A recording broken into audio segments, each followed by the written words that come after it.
My name is Daisy. I'm 32, a freelance writer who recently moved to this old apartment building downtown to find some quiet and focus on my next novel.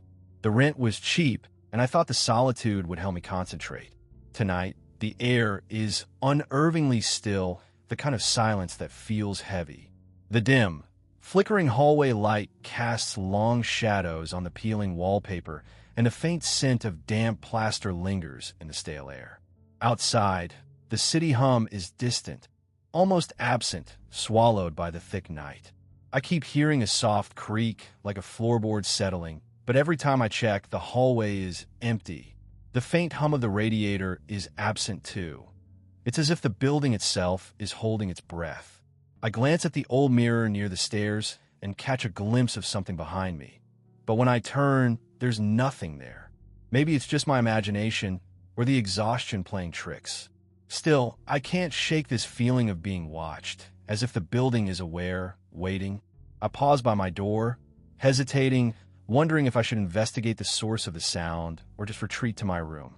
The silence in the apartment deepened, pressing against my ears like a weight. I try to shake off the unease, telling myself it was just an old building settling, or maybe the wind outside. But as I moved toward the door, something caught my eye. The small ceramic figurine on the windowsill, the one I had placed carefully the day before, now tilted at an odd angle. I swore I hadn't touched it. The faint hum of the city was gone, replaced by a low, irregular creaking from the hallway.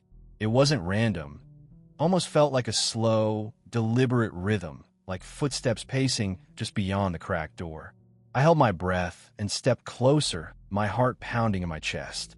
The air grew colder, sharper, as if the walls themselves were exhaling. I glanced down the hallway, dim, empty, but the shadows seemed to stretch and twitch unnaturally. Then a soft tapping sound from across the hall made my skin crawl. It was steady, deliberate, like someone rapping on a wooden surface with their knuckles. I told myself it had to be some loose shutter or a branch brushing against the window. Still, the sensation of being watched tightened around me. The vague whisper of movement, too subtle to pinpoint, followed me as I backed toward the living room. My fingers trembled as I reached for the old brass lamp on the side table, the only source of strong light in the apartment. I clicked it on, flooding the room with a harsh glow, and my eyes locked on the hallway's end, where the door to the basement stood slightly ajar. I hadn't left it like that. Curiosity mixed with dread pulling me forward. With every hesitant step, the tapping grew louder, more insistent. I swallowed hard and reached out, pushing the basement door wider, ready to confront whatever was waiting in the darkness below. The door creaked open, a sliver of darkness swallowing the faint light from the hallway. I stepped inside, heart hammering against my ribs, every instinct screaming to turn back. But curiosity, or maybe something darker, pushed me forward. The air was thick, heavy with a damp smell that clawed at my throat. My breath came out in ragged gasps as the door slammed shut behind me. Suddenly, the walls seemed to pulse, bending inward, the space folding in on itself like a nightmare made real. The dim light flickered, casting shadows that twisted and writhed, forming shapes that shouldn't be there. Faces contorted in silent screams, hands reaching out, vanishing before I could touch them. My legs trembled. Cold sweat drenched my palms as I tried to steady my breathing. A whisper slithered through the air, barely audible but unmistakably human. I spun around, eyes darting, searching for the source, but found only emptiness. The floor beneath me shifted, warping like liquid, and a vertigo so intense I nearly collapsed stole my balance. Time fractured, seconds stretched and snapped, each heartbeat echoing like a hammer blow in the hollow void. Then I saw it, a figure, pale and translucent, hovering just beyond reach.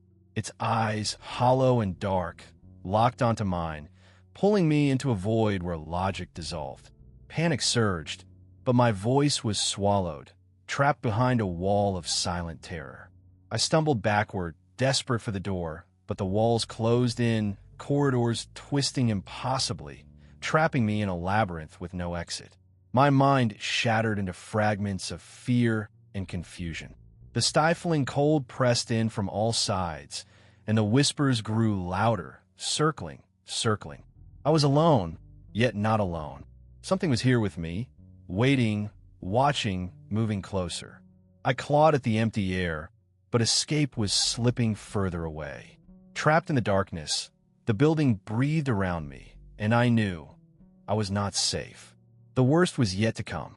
The walls pulsed with a sick rhythm, like a heartbeat beneath my skin, and the air thickens, each breath a struggle against an invisible weight. I stumble forward, but the floor beneath me warps and twists, swallowing my steps into an endless spiral. The whispers escalate, a chorus of despair that claws at my mind, promising oblivion. Shapes emerge from the darkness, faces contorted in silent screams, eyes hollow and accusing. I try to scream, but no sound escapes. My body trembles, nausea rising with a vertigo that bends reality itself. Time fractures. Seconds stretch into eternity while memories dissolve into the void. I am falling into a mirror that reflects not me, but a shadow trapped forever, a prisoner of this living nightmare. The presence looms closer, a cold breath against my neck, a touch like ice seeping into my bones. I realize then, this place does not let go. It consumes, it traps, it remakes you into part of its endless hunger. I'm no longer the watcher, but the watched, no longer the seeker, but the lost. The door I entered from is gone, replaced by an endless corridor that folds back on itself, a maze with no exit, no hope. Somewhere, distant and fading, I hear new footsteps, a new soul drawn to the building's hungry breath. The darkness smiles. I am here. I am a silence, and I will never leave. My name is Cassiel. I'm 34, a freelance writer who thrives on solitude. I moved into this old apartment building on the edge of town last week, hoping the quiet would help me focus on my next book. Tonight, the air feels colder than usual, the kind of chill that seeps through thin walls and unsettles the skin. The building creaks softly, like it's settling deeper into the night. Outside, the faint rustle of leaves is interrupted by an odd silence. No distant cars, no barking dogs, just the low hum of an unseen city sleeping. The hallway's dim light flickers erratically, casting shadows that stretch and twist along the cracked wallpaper. I caught a glimpse of something in the hallway mirror, a flash that didn't belong to me. I told myself it was just the angle, a trick of the light, yet the reflection lingered longer than it should have. The old radiator pulses with warmth, but I feel a sudden drop in temperature near the stairwell. A soft, almost imperceptible creak echoes from above, though I'm sure the building's empty except for me. I can't shake the feeling that I'm being watched, not by a person, but by something just beyond my understanding. Still, the silence presses in, and I find myself drawn toward the dark staircase, compelled to see what's really there. I hesitated at the foot of the stairs, the dim light flickering above casting long, trembling shadows that seemed to reach for me. The air grew colder with every breath, the chill sinking deeper than before, as if the building itself exhaled a frozen breath. My heart thudded unevenly, but curiosity gnawed at me stronger than fear. I shifted my weight and stepped onto the first creaking stair.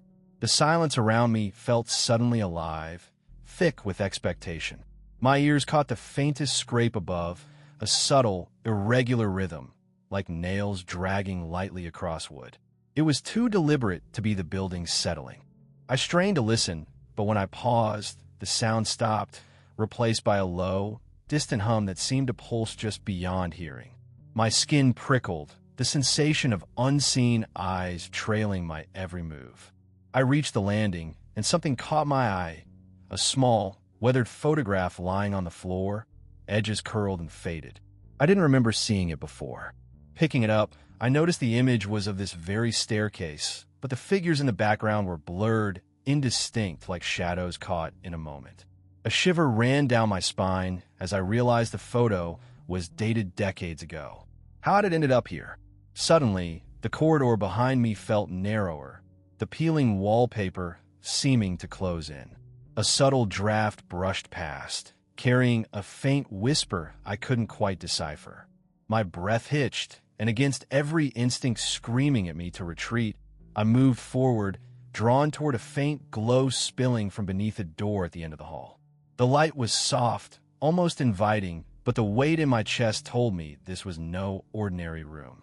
I reached out and grasped the cold doorknob, my fingers trembling as I turned it slowly, the hinges groaning in protest. Whatever waited inside, I had to see it. The moment my fingers brushed the cold brass doorknob, a shiver ran through me that had nothing to do with the chill in the air. I pulled the door open, and the dim light inside revealed a narrow, twisting hallway that seemed impossibly longer than the building's layout should allow. The walls pulsed softly, like they were breathing, and a faint hum vibrated through the floor beneath my feet. I stepped inside, heart hammering, trying to convince myself this was some trick of my imagination, some leftover echo from the building's age. But then the air thickened, heavy and suffocating, as if the room itself was exhaling a fog that blurred the edges of reality. The corridor stretched endlessly in both directions, yet I could hear footsteps behind me, soft, uneven, never quite matching my own pace. Panic clawed at my throat. I spun around, but the hallway was empty except for shadows that stretched and warped unnaturally, twisting like smoke caught in a wind I couldn't feel. A voice whispered my name, barely a sound, but unmistakable. Daniel. It was both distant and inside my head, a fragile thread of sound that sent my breath scattering. I stumbled forward, desperate to escape, but the floor beneath me rippled, folding like water, disorienting me. The lights flickered violently, then plunged me into darkness so complete it swallowed my every thought. When a faint glow returned, I was staring at the photograph from the staircase, but the faces were clearer now, eyes wide and hollow, staring back at me with unbearable sorrow. I tried to look away, but the image burned into my mind. A cold hand brushed my arm.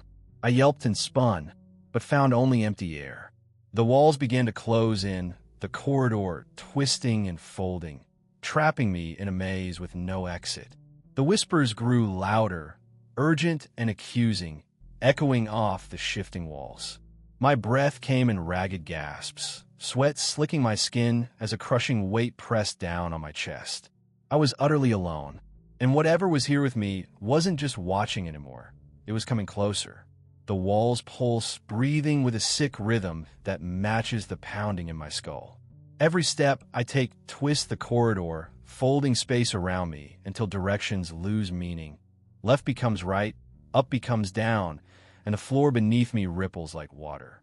My stomach churns, while rising as vertigo drags me into a whirlpool of nausea. The air grows thick, viscous, as if I'm drowning in a fog made of despair itself. A whisper curls around my ears, my name, but distorted, as if spoken through a cracked mirror. The shadows lengthen and split, fracturing into grotesque shapes that leer and leer with hollow eyes. I try to scream, but my voice is swallowed by an abyss that stretches infinitely beyond the corridor's end. A cold touch grazes my skin, not a hand, but something older, something hungry, seeping into my bones and freezing my blood. Then the vision erupts, a staircase spiraling endlessly downward, each step lined with faces pressed against the railings, their eyes empty voids filled with sorrow and hunger. They reach out, not to save me, but to trap me forever in their silent torment. Time fractures. I see myself there, trapped in a frame, a shadow among shadows, a whisper among screams, condemned to wander these halls for eternity. I am the nameless tenant, the lost soul swallowed by this building's insatiable hunger.